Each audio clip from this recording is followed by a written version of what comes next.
नमस्कार जोहार। झारखंड के इस बुलेटिन में आपका बहुत स्वागत है। मैं हूं आपके साथ विभा उपाध्याय और इस वक्त बड़ी खबर राजधानी रांची से आ रही है, जहां के ओरमांझी में ट्रक में आग लगी है। कोयला लदे ट्रक में ये आग लगी है। रांची को ओरमांझी से ये बड़ी खबर, जहां ट्रक में आग लगी है।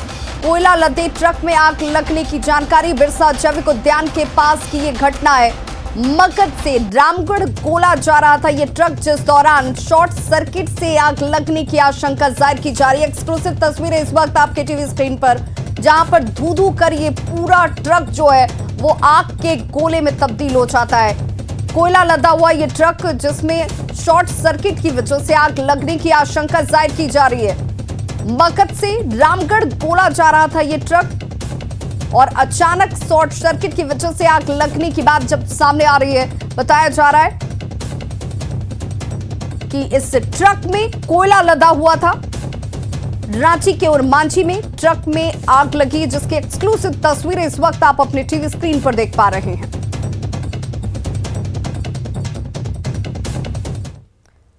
गोड्डा के बाद अब गिरिडीह में जमुआ प्रखंड के एफसीआई गोदाम में भारी मात्रा में गेहूं सड़ रहा है।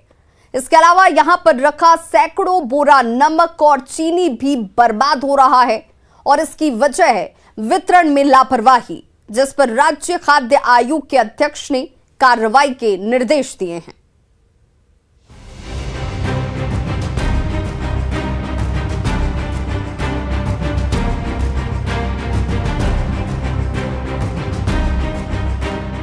क्या झारखंड के पीडीएस सिस्टम में भ्रष्टाचार और लापरवाही का घुन लग चुका है? ये सवाल इसलिए उठ रहा है, गोड्डा के गोदामों में चीनी और नमक सड़ने की घटना के बाद अब गिरिडीह में गरीबों के निवाले पर डाका की घटना सामने आई है। यहाँ जमुआ प्रखंड के एफसीआई गोदाम में भारी मात्रा में गेहूं सड़ रहा है और सैकड़ों बोरा नमक और चीनी भी सड़कर बर्बाद हो गया, जो अब किसी काम का नहीं है। यानी जो गेहूं गरीबों का पेट भर सकता था, उसे साजिश के तहत सड़ा दिया गया। पिछले 4 महीने से यहाँ नमक और चीनी भी लोगों को नहीं बांटे गए, जिससे ये पूरी तरह से बर्बाद हो चुके हैं। गोदामों में खराब हो चुके गेहूं, चीनी और नमक अब आम जनता को मुंह चिढ़ा रहे हैं, लेकिन अधिकारी हैं कि तस्वीरों को ही झुठलाने में लगे हुए हैं। कितना सड़ा हुआ है, इतना साफ उठाइएगा, बता दीजिएगा सड़ा हुआ है। तो पूरा मेरा गोदाम आप देख लिए। अब फिर आप और नमक जो रखा हुआ है, सो कब से रखा है नमक? गोदाम में नमक रखा हुआ है। माल कब से पड़ा हुआ है? जो ऊपर जो बोरा है न, बोरा है जिसमें धूल पड़ गया है, वो धूल कब से रखा हुआ है? अब आप गोदाम में धूल कैसे पड़ गया है, कब से पड़ गया? हवा पानी चलता है, धूप तो लगे। अच्छा, तो गोदाम में धूल घुस जाता है, जबकि वेंटिलेटर तो दिख रहा है साफ, वहाँ पे शीशा लगा हुआ, ग्लास लगा हुआ है, कि धूल कैसे घुस गया? लगा हुआ है, शीशा सारा फूटा हुआ है। आप देखिए। तो मतलब वही धूल वही उसके अंदर से आ गया ना? कब से पड़ा हुआ है ये नमक? कब से पड़ा हुआ है? डिस्पैच हो रहा है, रोज डिस्पैच हो रहा है। तो धूल कैसे पड़ गई जब रोजाना जब एक्टिविटीज हो रही है? तो जाल कैसे लग गया? जाली उस पे कैसे लग गया है? जाली कैसे लग गया है? इतना बड़ा गोदाम है तो थोड़ा बहुत तो लगेगा। डेली डिस्पैच होगा, रोज ना महीना डिस्पैच हो जाएगा, जाली कैसे लग जाएगा? डिस्पैच होता है, फिर आप बताते कि जाली कैसे लग जाएगा? तो बताइए, रखा हुआ है 2, 4, 8, 10 दिन, महीना दिन कब से रखा हुआ है? नहीं सवाल नहीं, नहीं सवाल नहीं, सिंपल। आपका क्या कहना है इसके बारे में? आप सिंपल से बता दीजिए। क्या कहना है? डिस्पैच हो रहा माल, मेरा एक भी सड़ा हुआ नहीं है अनाज, आप खुद देखे हैं।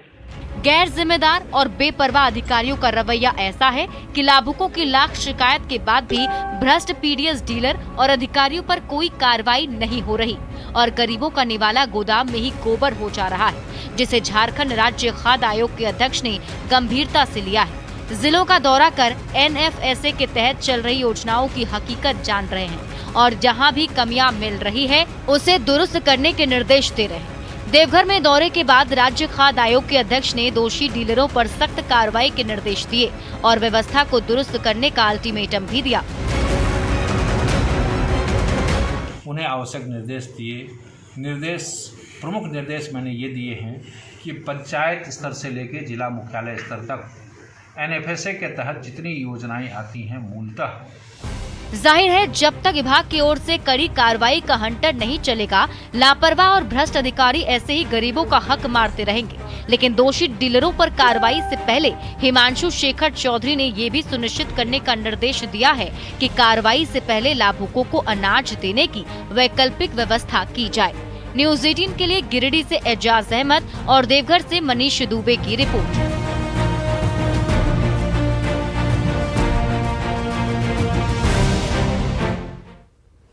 रांची सदर अस्पताल कैंपस में ड्रग कंट्रोल के कार्यालय से दवा के सैंपल की ही चोरी हो जाती है।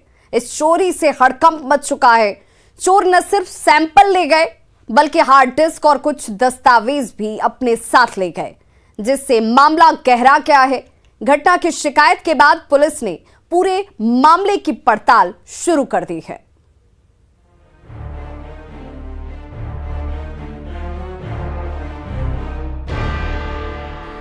झारखंड में ड्रग माफिया इस कदर बेखौफ हो चुके हैं कि वे न सिर्फ नकली और नशीली दवाओं का कारोबार कर मरीजों की जान से खिलवाड़ करते हैं, बल्कि सैंपल जांच की प्रक्रिया के लिए छापेमारी के दौरान वे खुलेआम ड्रग इंस्पेक्टर को देख लेने और जान से मारने की धमकी भी देते हैं और स्वास्थ्य महकमे में अंदर तक पैठ के दम पर रांची में सदर अस्पताल के ड्रग कंट्रोल कार्यालय से दवा के सैंपल की चोरी भी करा देते हैं।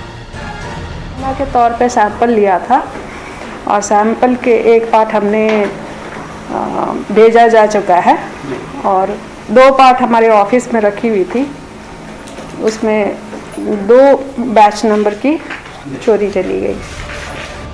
रांची सदर अस्पताल के ड्रग कंट्रोल कार्यालय से न सिर्फ दवा के सैंपल की चोरी हो गई बल्कि अपराधी कुछ कागजात और हार्ड डिस्क भी अपने साथ उड़ा ले गए। ड्रग इंस्पेक्टर के मुताबिक पिछले दिनों 15 ओपी क्षेत्र में छापेमारी में करीब 1.5 करोड़ की नशीली दवा जब्त कर गोदाम को सील कर दिया गया था। लेकिन ड्रग माफिया का दुस्साहस देखिए कि कार्रवाई के दौरान ड्रग इंस्पेक्टर को खुल्लम खुल्ला देख लेने की धमकी भी दी थी। जो वहां से हमने उठाया था और हमें वहां धमकी भी मिली थी कि देख लेंगे, जान से मारेंगे या इस तरह से, तो एक आशंका व्यक्त होता है कि उस तरह। दवा के सैंपल की हाई प्रोफाइल चोरी के मामले की जांच सिटी डीएसपी ने शुरू कर दी है। इस दौरान ये बात सामने आई कि अपराधी ड्रग कंट्रोल ऑफिस की छत से घुसे थे और चैम्बर का दरवाजा तोड़ सैंपल की चोरी की थी, जिससे साफ है कि चोर को यह भी पता था कि लैब में भेजा जाने वाला सैंपल कहां रखा हुआ था। ड्रग इंस्पेक्टर्स के कार्यालय से कुछ सामान चोरी हुआ है। इस संदर्भ में डोरया थाना में प्राथमिकी दर्ज की गई है और सभी संभावित बिंदु पर अनुसंधान किया जा रहा है। ड्रग कंट्रोल के ऑफिस में घुसकर चोरी की इस वारदात को जिस तरह से अंजाम दिया गया है, उसे लेकर शक की सुई कार्यालय के कर्मचारियों की ओर भी जाती है, क्योंकि छत का दरवाजा हर दिन बंद किया जाता है, लेकिन वारदात वाले दिन छत का दरवाजा बंद नहीं किया गया था। ओम प्रकाश, न्यूज़ 18, रांची। झारखंड में कोयले की चोरी और अवैध खनन लोगों की जान ले रहा है, लेकिन न प्रशासन और न ही लोग इससे सबक ले रहे हैं। आज भी गोड्डा और धनबाद में चाल धंसने से 3 लोगों की मौत हो गई।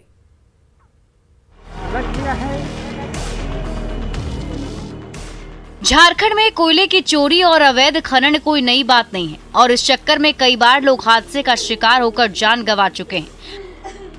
बंद खदान में अवैध खनन के दौरान चाल धंसने से लगातार हो रही मौत के बाद भी लोग सबक लेने को तैयार नहीं हैं।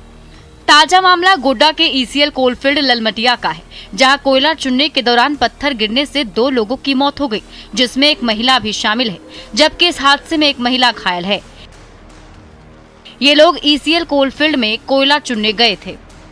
वो मट्टी टोकोर रहा था ना, तो लोग बोला कि भागो भागो, तो वो नहीं दौड़ पाई तो धंस गया उतना में ही। तो हम लोग खुद उसको हाथ निकालने के लिए कोशिश किए, लेकिन तुरंत ही निकाले, लेकिन क्या करें, नहीं बचा पाए। कितना आदमी थे आप लोग? बहुत कोई आदमी था। इधर धनबाद में भी ईसीएल मुगमा एरिया के कापासारा आउटसोर्सिंग में चाल धंसने से एक युवक की मौत हो गई। निरसा थाना और गल्फरबाड़ी ओपी क्षेत्र के सीमा क्षेत्र में कापासारा आउटसोर्सिंग चलता है, जहां कोयला चोर और अवैध कोयला खुदाई करने वाले लोग सैकड़ों की संख्या में पहुंचते हैं, लेकिन ईसीएल प्रबंधन और पुलिस इन्हें रोकने में अब तक नाकाम रही है। कई बार कोयला चोरों को रोकने के दौरान हिंसक झड़प की स्थिति बन जाती है और सोमवार को भी एक बार फिर एक युवक की मौत के बाद लोग आक्रोशित हुए, तो भीड़ को खदेड़ने के लिए पुलिस को हवाई फायरिंग करने की नौबत आ गई। ये हाल तब है जब 3 दिन पहले ही बोकारो में अवैध खनन के दौरान चाल धंसने से 4 मजदूर फंस गए थे, जिन्हें कड़ी मशक्कत के बाद निकाला जा सका, लेकिन लोग सबक लेने को तैयार नहीं है। सवाल ये है कि इसके लिए जिम्मेदार कौन है। जहां एक तरफ पुलिस और कोल कंपनियां अवैध कोयला तस्करी को रोकने में नाकाम है, वहीं लोग भी चंद कोयले के टुकड़े की लालच में जान की परवाह नहीं करते। न्यूज़ 18 के लिए गोड्डा से गौरव झा और धनबाद से संजय गुप्ता की रिपोर्ट। बोकारो के पर्वतपुर कोयलरी में फंसे 4 मजदूर मौत को मात देकर वापस लौट आए। पिछले 65 घंटे से ज्यादा तक चाल के अंदर ये मौत से जंग लड़ रहे थे और जब सबकी उम्मीद टूटती दिखी तो जिंदा रहने की जिद मौत पर भारी दिखी और फिर चमत्कार हो गया।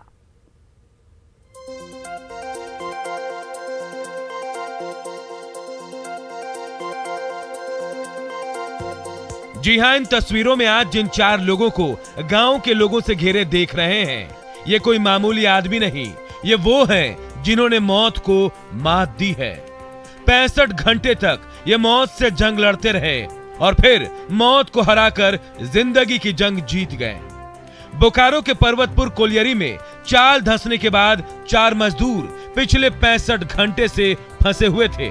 रेस्क्यू को लेकर बीसीसीएल ने भी हाथ खड़े कर दिए थे।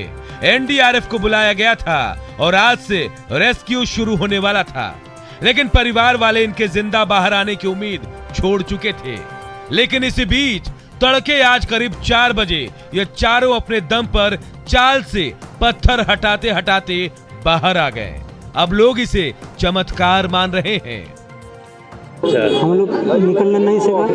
उसके बाद हम लोग अंदर तरफ चला गया, कम से कम 200-300 फीट चला गया।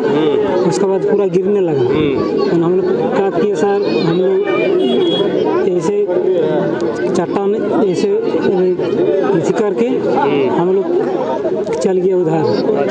तो एगो था फेस था, वहाँ 4 आदमी घुस गए और इधर पूरा गिर रहा था। ऐसे बोल के सर हम लोग माँ का आशीर्वाद में हम लोग निकल गए। देखे हम कि इतना बड़ा चट्टान गिरा हुआ, वो तो बाहर का आदमी भी चट्टान को हटा नहीं सकता है। तो हम लोग फिर पीछे चल गए। फिर गिरिए रहा तो वहाँ तो वो रहेंगे तो मार देगा, तो हम लोग पीछे चल गए। और ऐसे पीछे गए तो थोड़ा शांत हुआ, तो हम लोग पीछे का रास्ता से कल रात भर वही बैठ के देख के रास्ता साफ करके हम लोग 4 बजे रात कि जिंदगी बचेगा। उम्मीद तो नहीं रखे थे, थोड़ा बहुत हिम्मत भी था। हम लोग तो नहीं सोचते थे कि जिंदा वापस आएगा, लेकिन क्या हुआ, हम लोग सोचा किसी तरह से निकल जाएगा हम लोग। लेकिन हम लोग जब पत्थर हटा रहा था तो भूख से मतलब पत्थर हटा नहीं सकता था। तो धीरे धीरे जोगन लगा के हम लोग निकल गया। हम लोग हाथ में था, हमारे हाथे से हम लोग निकल गए। अस्त्र में नहीं था, 4 गो। हाँ 2 गो रखते थे आप करके, हाँ 2 गो जला के आते थे। कितना दूर आप लोग मारे इसको खोदते हुए निकले? कम से कम 300 फीट। जब चारों मजदूर बाहर आए तो पूरे गांव में इन्हें देखने के लिए लोगों की भीड़ इकट्ठी हो गई। सब हैरान थे कि जिस चाल के धंसने के बाद अंदर घुसना भी मुमकिन नहीं लग रहा था, उस चाल के अंदर इन चारों ने अपने दम पर 65 घंटे से भूखे प्यासे रहकर एक एक पत्थर को हटाया और अपने लिए जिंदगी की रोशनी तलाश ली। अब इलाके के लोग इस चमत्कार को नमस्कार कर रहे हैं। बीसीसीएल के जो भी बड़े स्तर के अधिकारी हैं और जो यहाँ कार्यरत हैं, उनसे संपर्क करके जो खुले हुए कोयलरी का मुंह है उनको हम लोग डोजरिंग करवाएंगे और जो लाइन है उसको हम लोग बैरिकेडिंग करवाएंगे ताकि भविष्य में किसी प्रकार की जान माल का क्षति ना हो। आज 4 दिनों तक उस घुप अंधेरे में इन लोगों ने जीवन के लिए संघर्ष किया और आज यह कृपा से जो सबकी आस्था का केंद्र है माँ, उसके कृपा से आज वो बाहर हम सबके बीच में है। मौत को करीब से देखने और उसे मात देकर अपनों के बीच पहुंचे इन मजदूरों के हौसले को आज हर कोई सलाम कर रहा है। न्यूज़ 18 के लिए बोकारो से मृत्युंजय कुमार की रिपोर्ट। दुमका के शिकारीपाड़ा थाना क्षेत्र में गाड़ी अनियंत्रित होकर पलट गई। इस गाड़ी में बोरे में नारियल रखे गए थे, लेकिन जब लोगों ने पास जाकर देखा तो इसमें नारियल के नीचे विस्फोटकों का जखीरा छिपा कर रखा गया था। गाड़ी में कई पेटी जेलेटिन की छड़ और डेटोनेटर रखे गए थे। ये गाड़ी दुमका से रामपुर हाट की ओर जा रही थी। पुलिस अब इस बात की जानकारी लगाने में जुटी है कि विस्फोटक कहां से लाया गया, इसे कौन लेकर जा रहा था, साथ ही इसे कहां पहुंचाया जाना था।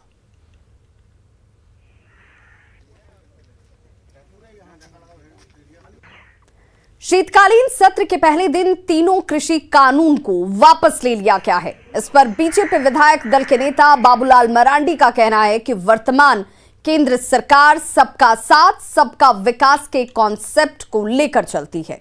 इसी वजह से पीएम ने कृषि कानून बिल को वापस लिया है। तो वहीं बिल पास होने पर कांग्रेस सांसद धीरज प्रसाद साहू ने कहा कि बिना चर्चा के बिल पास कराना गलत है। देश के प्रधानमंत्री जो कहते हैं कि सबका विकास, सबका साथ, सबका विश्वास और सबका प्रयास, ये सिर्फ नारा ही नहीं है बल्कि इनको चरितार्थ करके दिखाए। छोटे से छोटे समूह भी जिनको उन्होंने नहीं समझा पाए, उन्होंने कहा भी क्योंकि देश हित में कृषि कानून था, किसानों के हित में कृषि कानून था। जिस तरह से लोकसभा में बिल पास कराया गया, लोगों को संदेह था कि इसी तरह से बिल पास होगा, और राज्यसभा में इस तरह से जो बिल पास हुआ है और इसमें चर्चा नहीं की गई है, तो बहुत खेद की बात है कि वो जबरदस्ती बिल पास कराया गया है। कहीं न कहीं एनडीए सरकार की तरफ से खोट है और इसमें कोई दो मत की बात नहीं है। झारखंड में पंचायत चुनाव कराने की मांग लगातार जारी है। बीजेपी इस मामले को लेकर सड़क पर भी उतर चुकी है। बावजूद इसके सरकार इसे लेकर गंभीर नजर नहीं आ रही। बीजेपी ने आरोप लगाया है कि ग्रामीण इलाकों में सरकार की पहुंच नहीं है और इसी से घबराकर सरकार पंचायत चुनाव का ऐलान नहीं कर रही। वहीं पूरे मामले पर जेएमएम और कांग्रेस का यह दावा है कि सरकार की बढ़ती लोकप्रियता से बीजेपी घबरा गई है और कोई मुद्दा नहीं मिलने पर पंचायत चुनाव को लेकर जबरन बयानबाजी की जा रही है। सरकार तो हमेशा कहती थी कि 2 वर्षों में अंतिम व्यक्ति तक पहुंच गए, तो फिर इतनी सारी ड्रामेबाजी क्यों? सरकार आपके अधिकार आपके द्वार, यानी सरकार भी मान रही है कि 2 वर्षों में मैं अंतिम व्यक्ति के द्वार तक नहीं पहुंच पाई। और देखिए, पंचायती राज संस्था को इन्होंने पूरे तरीके से कमजोर कर दिया और अब मुखिया की जगह एक कमेटी कार्य करती है और सारी वित्तीय शक्तियां जो हैं वो अफसरों के हाथ में चली गई। तो ये सरकार कहीं ना कहीं जो पंचायती राज संस्थाएं इनको भी कमजोर करना चाह रही हैं। सरकार बेहतर काम कर रही है, उससे इनके पेट में दर्द है। इनके पास कोई मुद्दे नहीं है। सरकार आपके द्वार की सफलता, जो लोकप्रियता बढ़ रही है, उससे ये घबरा गए हैं। तो चुनाव होंगे, समय पर होंगे, जितना जल्द होगा उतना जल्द कराया जाएगा। हमारा कोई हिडन एजेंडा नहीं है कि हम उसको रोक के रखें। वो करवाना आवश्यक भी है और हम लोगों के पार्टी के हिसाब से भी हम लोग मानते हैं कि वो होना चाहिए। जिस प्रकार भारतीय जनता पार्टी का अभी विपक्ष में रहते हुए इस राज्य में कार्यकाल रहा है, तो इस राज्य की जनता भी अब भारतीय जनता पार्टी के किसी भी मुद्दे को लेकर के गंभीर नहीं है। चाहे वो धरना दे दें या कोई भी कार्यक्रम कर ले, राज्य की जनता अब उनको गंभीरता से लेती ही नहीं है। तो खबरों का सिलसिला लगातार जारी है। आप देखते रहिए न्यूज़ 18 बिहार झारखंड।